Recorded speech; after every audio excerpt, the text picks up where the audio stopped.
لاہور میں رہتے ہیں. پھر بدبختی ہماری یہ ہے کہ یہاں کے جو جتنے ہمارے سردار ہیں، پیر ہیں، جگیردار ہیں، جو بیسیکلی یہ نیچرل لیول سے نہیں ہے.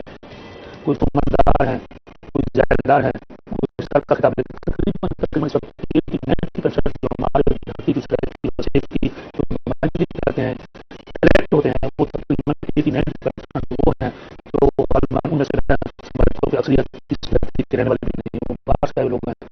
یعنی کسی کو سرداری دے دی، کسی کو تمنداری دے دی، کسی کو بڑے بڑے دربار دے دیے، دربار میں مفت لوگوں نے رقبے دے دیے، مفت ان کی انکم ہوتی ہے، نہ ان کو کچھ کرنا پڑتا ہے، نہ کرنے کی ضرورت ہوتی ہے، اور انہیں مسئلہ ہوتا ہے.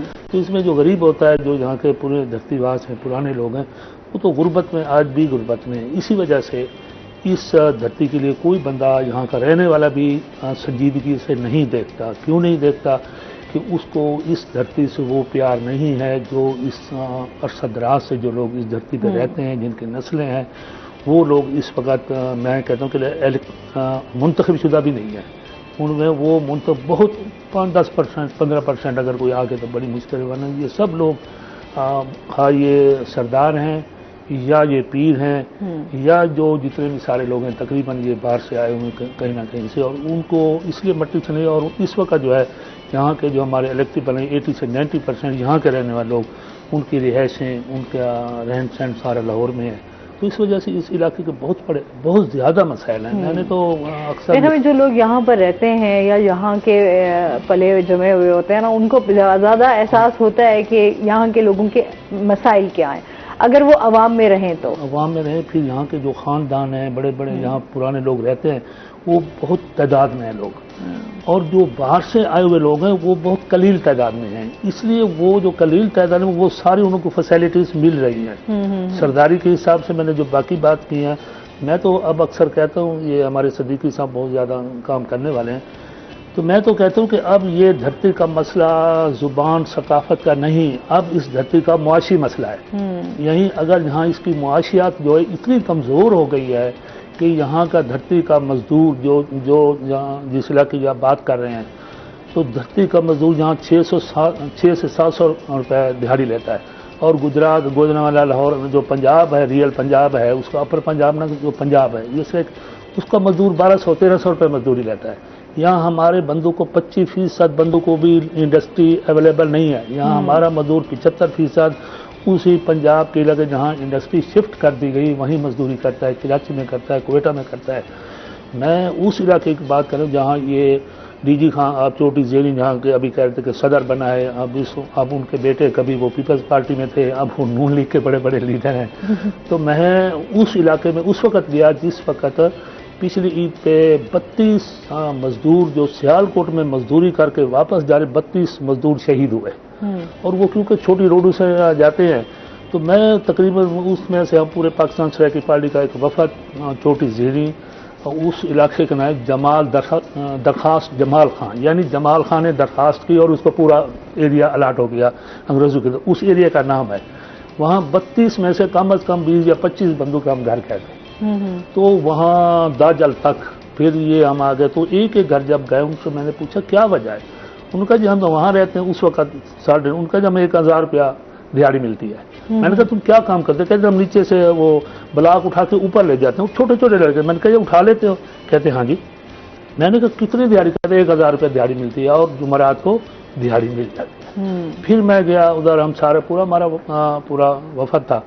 تو جب ہم آئے ادھر آگے تو ان سے ہم نے کہا جب تم یہاں مزدوری کیوں نہیں کرتے؟ جام پور گئے، وہاں 2 بندے شہید تھے. تو انہوں نے کہا جی یہاں تو ہمیں 2 دن دیہڑی مزدوری نہیں ملتی اور مزدوری یہاں 600 ہے، اور وہ 2 دن 3 جو مزدوری ملتی ہے 15 دن ہم ان لوگوں سے ڈیمانڈ کرتے رہتے، کہتے یار کل لے لینا، پرسوں لے لینا. یہاں تو ہماری روزی نہیں. بالکل ایسے مسائل ہمارے اگر معاشی مسائل کو دیکھیں تو وہ بہت زیادہ ہی ہیں. اس ٹائم جو حالات ہیں ملکی صورتحال وہ تو ویسے ہی آپ کو پتہ ہے کہ کتنی بگڑی ہوئی ہے. اچھا عامر صاحب ہمارے ساتھ موجود ہیں کیونکہ آپ کو پتہ ہے کہ راستے بھی کافی بند ہو گئے سیلاب آنے کی وجہ سے، سڑکیں ٹوٹ گئیں اور کافی کوئٹہ سے واپس آتے ہوئے ڈی جی خان والی سائڈ پہ جو ہے راستے بند تھے. اس میں یہ خود بھی جو ہے کافی ٹائم جو ہے وہاں پر رکے رہے. ان سے جانیں گے کہ وہاں پر کیا صورتحال ہے اس ٹائم، اور آپ نے وہاں پر بھی جو ٹائم گزارا لوگوں کے کیا مسائل دیکھنے میں آئے؟ جی بسم اللہ الرحمن الرحیم، بہت شکریہ. مسائل تو اب ختم ہونے کی طرف بڑھ رہے ہیں. اچھا. عارضی مسائل جو اس وقت پیدا ہو گئے تھے, ضرورت ہے ان کو مستقل ختم کرنے کی, تاکہ دیکھیں بارشیں نہ کبھی رکنی ہے نہ کبھی سفر رکنا ہے, مسائل تو پیدا ہوتے رہیں گے. ابھی جتنی باتیں کی ہیں علن آباد صاحب نے, اس میں جو سب سے بڑی بات میرے سامنے آئی ہے وہ یہ ہے کہ ہماری جانب توجہ نہیں کی گئی. فلڈ ہے تو وہ بھی اس خطے میں, ارتھ کوئک ہے تو وہ قدرت کی طرف سے وہ بھی اسی خطے میں, لینڈ سلائیڈ ہوا ہے تو وہ بھی اسی خطے میں. روکا جا سکتا ہے, ان کا پورا ایک انفراسٹرکچر موجود ہے, کیا جا سکتا ہے, مگر اس وقت کیا جا سکے گا جب آپ اس پر کرنے کے لیے تیار ہوں گے. ہوتا نہیں ہے. میں 7 دن رکا ہوں وہاں, 1 دن ٹریفک میں اور 6 دن میں فورٹ منرو میں پھنسا رہا. پھنس رہا سے مراد میرا راستہ بند تھا تو میں پھنسا ہوا تھا, میرے ساتھ 3-4 فیملی اور بھی تھی. مگر یہ نہیں کہ میں وہاں بیٹھ کے اور میں تماشا دیکھتا رہا, میں خود وکٹم تھا, میں نے بھی فیس کیا, ایک شب میں نے بھی گزاری ہے. کوائٹ ڈیفیکلٹ, کوئی 30 میل سے زیادہ لمبی لائن لگی ہے اور لوگ شدید پریشان. عملی طور پہ کوئی پریکٹیکلی وہاں کوئی ان کو کمک نہیں پہنچی, ان کے ساتھ کوئی ہیلپ نہیں پہنچی. اچھا پہنچ بھی نہیں سکتی, ماسوائے اس کے کہ جیسے کہ میں ایک سماجی ورکر بھی ہوں, میں نے اپنے ڈیرہ غازی خان اور ملتان کے لوگوں کو رابطے میں رکھا اور میں نے کہا کہ جتنا ممکن ہو پانی کی بوتلیں, جو فوڈ کے ڈبے, یہ لے کے پہنچو بچوں والی گاڑیوں کے پاس, ان کو دو تاکہ وہ اپنا کوئی نظام چلائیں. آپ یقین جانیے کہ ایک اتنی ٹیریبل صورتحال تھی, اتنی بری صورتحال تھی, دل دکھتا تھا اس کو دیکھ کے. اور ایک بار میں نے بھی کوشش کی کسی بندے سے وہاں سے بائک لے کے میں وہاں تک آیا اور کوئی راستہ نہیں تھا, بیچوں بیچ یوں اوپر نیچے ہوتے ہوئے جہاں تک پاسبل تھا. تو بس میں ان کو دیکھ کے واپس چلا گیا. میں کچھ نہیں کر سکتا تھا, میرے بھی وسائل وہ نہیں تھے جو ہونے چاہیے تھے, ظاہری بات ہے. اس کے پیچھے جو بیسک المیہ ہے وہ یہ ہے کہ ہم سارا کچھ اور جگہ بنانے پر لگا دیتے ہیں. یہ آپ کا گھر نہیں ہے, اپنے گھر کے کون سے کونے کو آپ چھوڑ دیں گے کہ کوئی بات نہیں سے کوئی اور کر دے گا. کرنا تو آپ نے, گھر آپ کا ہے, گھر تو آخر اپنا ہے نا, اس کو ہم نے ٹھیک رکھنا ہے. تو ہمیں بہت زیادہ اس طرف توجہ دلانے کی ضرورت ہے. اور میرے خیال میں اس چینل کے ذریعے جو ہم بات کر رہے ہیں, اگر ہماری آواز وہاں تک پہنچ جاتی ہے, آج کل لنکوں کے ذریعے جو بھی آگے طریقہ کار اختیار ہوگا, تو ہمیں جو انہوں نے کہا کہ وہ پنجاب کے جو حکمران ہیں, مطلب چلے اپر پنجاب کے جو حکمران ہیں, ان کو اس طرف دھیان دینا ہے. یہ بڑا ضروری ہے. یہ بہت بڑے عرصے سے نا جنوبی پنجاب کو ویسے ہی لوگوں نے بڑا اگنور کیا ہے. اچھا ابھی جو صورتحال ہے یہ تو آپ دیکھیں نا, پہلے جو فلڈ آیا اس میں کتنا ہم لوگوں کو نقصان ہوا. اب کوئی نہ کوئی اس طرح کا لاہے عمل تیار ہونا چاہیے تھا. فلڈ چھوڑا ادھر ہی جاتا ہے سارا. ٹھیک ہے, ہاں جی بالکل خطے میں چھوڑا جاتا ہے. انہی شہروں کو, مطلب ایک وقت تھا جب ملتان کو خطرہ تھا, پھر مظفر گڑھ کو خطرہ آیا, پھر شیر شاہ کو خطرہ آیا. میں ایک اور چیز آپ کو بتا دوں, یہ وہ خطے ہیں جو سن 1973 میں بھی انہی کو خطرہ تھا, 2022 میں بھی انہی کو خطرہ ہے. اچھا کل میں کوئٹہ کی بھی صورتحال دیکھ رہی تھی. کوئٹہ میں بھی بہت اچھا خاصا جو ہے وہاں پر لوگوں کے, کوئٹہ ایسا خود تو نہیں, مگر کوئٹہ کے مضافات سارے ڈسٹرب ہے. سبی تک سارا راستہ ڈسٹرب ہے. بالکل ایسے ہی. سبی سے لورالائی سے یوب کا ساری بریجز وہاں ٹوٹ گئے, پانی میں بہہ گئے. پانی کوئی اللہ پان اللہ فیس, کوئی اللہ تعالیٰ سے مل کے دعا کریں. بالکل اس ٹائم میں تو جس روانی سے وہ چل رہا ہے اور آ رہا ہے, آپ دیکھیں کتنے مضبوط آپ کے ڈیم, آپ کے بریجز بنے ہوئے ہیں, اور وہ 1 منٹ نہیں لگا. مینٹیننس نہیں ہے نا, اس کے بعد مینٹیننس نہیں ہے, چیزیں اڑ جاتی ہیں. پانی کا زور, جہاں ہم پھنسے ہیں وہاں 52 آورز بارش ہوئی ہے, 52 گھنٹے طوفانی بارش. اس کا رزلٹ کیا آنا تھا؟ یہ مٹی جو ہے یہ اپنا حجم چھوڑ دیتی ہے, یعنی کمزور پڑ جاتی ہے. پتھر جو ہیں وہ مٹی کی گرفت سے نکل جاتے ہیں, پھر وہ سڑک کی طرف جہاں ان کو راستہ ملتا ہے. تب یہ 5 کلومیٹر کا ٹوٹا جو تھا, راستہ جو تھا, یہ ٹوٹلی ڈیمیج تھا اور ٹوٹل بلاک ہو گیا تھا. میں پھر بھی شاباش دیتا ہوں ان لوگوں کو جنہوں نے وہاں بارش میں کھڑے ہو کے کام بھی کیا ہے, جو بیچارے مجبور اور محدود لوگ دونوں جانب رک گئے. تو بڑا مسئلہ ہوا ہوگا سر, فیملیز ہوں گے, بچے ہوں گے, اب جو لوگ پھنسے ہوئے ہوں گے ان کے لیے بہت ساری آپ کی بیسک لاکھوں روپے کے املاک کا نقصان. کس طرح؟ وہ جو سبزیاں لاتے ہیں فریش, جو لائف سٹاک لاتے ہیں, مرغیاں اور دمبے بکریاں, اس طرف انہوں نے بیچاری وہ مرتی گئی ہیں چیزیں, سبزی گلتی گئی ہے, وہ اٹھا کے اپنا وہ ڈیڈ جو آئٹم تھے اس میں اسمیل پیدا ہونی شروع ہو گئی, اٹھا کے پیچھے پھینکتے گئے. جب ہم واپس آئے ہیں وہ ٹوٹل ایریا جاتے ہوئے جو خوشنما ایریا تھا, آتے ہوئے ٹوٹل اسمیلی ایریا تھا, وہ بڑی تکلیف. اب خدا معلوم اس کو بحال ہونے میں کتنا وقت لگتا ہے. ظاہر سی بات ہے بڑا ٹائم لگے گا ان چیزوں کو ٹھیک کرنے میں. اور پتھر اتنا بڑا بڑا گرا ہے وہاں سے, وہ مشینری سے ہٹا نہیں ہے, ابھی بھی پڑے ہیں راستے میں, اس کے ادھر ادھر سے گاڑیاں چلا رہے ہیں. اس کو بڑی ہیوی مشینری بلا کے ڈرل کیا گیا, توڑ کے پھر دھکے لگا کے ان کو نیچے گرایا گیا. اس طرح کی صورتحال پیدا ہوئی. صحیح. تو پھر آپ کیا سمجھتے ہیں کہ ابھی تو راستے تو ابھی پھر دوبارہ سے جو نہیں, پھر پرسوں شام کو پھر شدید بارش ہوئی ہے وہاں, راستہ انہوں نے روک لیا, کوئی سلائیڈنگ نہیں ہوئی, احتیاطاً روک لیا خدا نخواستہ, کیونکہ ایک پتھر جو تھا وہ ایک رکی ہوئی گاڑی کے اوپر گرا ہے, ٹرک کے اوپر, اس میں 2 لوگ سوئے ہوئے تھے بیچارے, دونوں جان سے چلے گئے. تو وہ پھر مطلب چاہتے ہیں کوئی حادثہ نہ ہو, خاص طور پہ فیملیز کی گاڑیاں. ایک خطا اور بھی ہے, میں ہوں چاہے آپ ہیں چاہے کوئی بھی ہے, ہمیں بھی احتیاط کرنی چاہیے. جی بالکل ایسے ہی. ہم بھی نہیں دیکھتے کہ آگے راستہ ہے نہیں ہے, بس نکلتے جائیں, ایسی جگہ جا کے پھنس جاتے ہیں جہاں سلائیڈنگ ایریا ہوتا ہے اور وہ خطرناک ہوتا ہے. ہمارا بھی فرض بنتا ہے کہ ہم احتیاط کریں. اب اس ٹرک والے کو کسی نے تو روکا ہوگا, مگر یہ بہت ڈینجرس زون میں آ کے رکا ہے. جب رکا ہے تو پھر یہ حادثہ گزر گیا ہے. تو ابھی بہت وقت لگے گا اس کو بحال ہونے میں. آلموسٹ اگر لگاتار بھی کام ہو تو میرے حساب میں 2 ماہ کا کام ہے اس کو ٹھیک کرنے میں کم از کم. باقی راستے کھل گئے ہیں, ٹھیک ہے, لیکن چونکہ ایک گاڑی کی گزرنے کی گنجائش ہے, دونوں طرف سے روک لیتے ہیں, کبھی یہاں سے 15 گاڑیاں نکال دی, کبھی وہاں سے نکال دی, اس طرح کرتے ہیں. ظاہر سی بات ہے ایک مشکل ٹائم تو ہے نا, ہمیں تعاون کرنا ہے سب لوگوں نے. بالکل ایسے ہی یہ شاہراہ جو ہے یہ کوئٹہ, افغانستان اور ایران تک جاتی ہے. صحیح. تو یہاں پر تو پھر آپ کی وہاں سے انٹرنیشنل ساری رسد آتی ہے اور ساری چیزیں آتی ہیں, تو یہ تو بہت بڑا مسئلہ پیدا ہو رہا ہے. اب ضرورت پڑ گئی ہے کچھ اور راستے بنانے کی, کچھ اور ٹیکنالوجی استعمال کرنے کی. اگر جاپان ہمارے 15 میل میں سٹیل بریجز بنا سکتا ہے جو عالمی شہرت کی حامل ہیں, آپ نیٹ پہ جا کے دیکھیں باقی معاملات, ساری دنیا ان کے بارے میں آگاہ ہے. جب وہ دیکھنے آتے ہیں تو سڑکیں ٹوٹی ہوئی ہیں, اور اپنے یہ جو اس کا ڈیرہ غازی خان سے پورٹ بندر تک کا راستہ ہے, روڈ بھی ٹھیک نہیں ہے, اور خستہ حالی بھی ہے, کوئی فیسلٹیز بھی نہیں ہے, کوئی مطلب راستے میں اچھا ہونا چاہیے اس کو, تاکہ اگر کوئی شخص آتا ہے باہر سے دیکھنے کے لیے تو جانے تک کا راستہ بھی اس کے لیے عذاب نہ بنے. اور جو نئے پل بنائے گئے تھے وہ انہیں کی بات کر رہا ہوں, اسٹیل بریجز کہتے ہیں انہیں. تو وہ 15 میل کا ایریا ہے, نئی سڑک ٹھیک ہے, لیکن اس سے پہلے وہاں تک کی جو اپروچ ہے وہ اچھی نہیں, اس کو بھی اچھا ہونا چاہیے. صحیح. اچھا پھر آپ کیونکہ سوشل ایکٹیویٹیز بھی آپ کی بہت ساری ہیں, تو ابھی سیلاب کے حوالے سے آپ کی کیا ایکٹیویٹی ہے؟ اچھا, سیلاب کا بھی بڑا خوفناک صورتحال پیدا ہو گئی ہے, اور خاص طور پہ راجن پور میں اور تونسا, اس کے مضافات, اس کے گرد جو ہمارے ایریاز ہیں, چونکہ میں وہاں بیٹھ کے پھر بلوچستان بھی رابطے میں تھا, میں زوب اور اس سائڈ میں بھی لوگوں کی صورتحال جانتا رہا ہوں, سبی کے. ہمارے جتنے سوشل میڈیا کے لوگ ہیں, ہمارے سوشل جو ہمارے گروپ کے لوگ ہیں, وہ سارے کام کر رہے ہیں وہاں. اس وقت انجینئر امجد فاروق ڈہا صاحب راجن پور کو لک آفٹر کر رہے ہیں, سوشل ایکٹیوسٹ ہیں, میڈیا سے بھی ان کا تعلق ہے, اور وہ بہت زیادہ وہاں مطلب جتنی گنجائش ہے اپنے کھانے وانے تیار کر وہاں پہنچ جاتے ہیں. آپ کو پتہ ہے ان لوگوں کی بحالی میں کتنا وقت لگے گا؟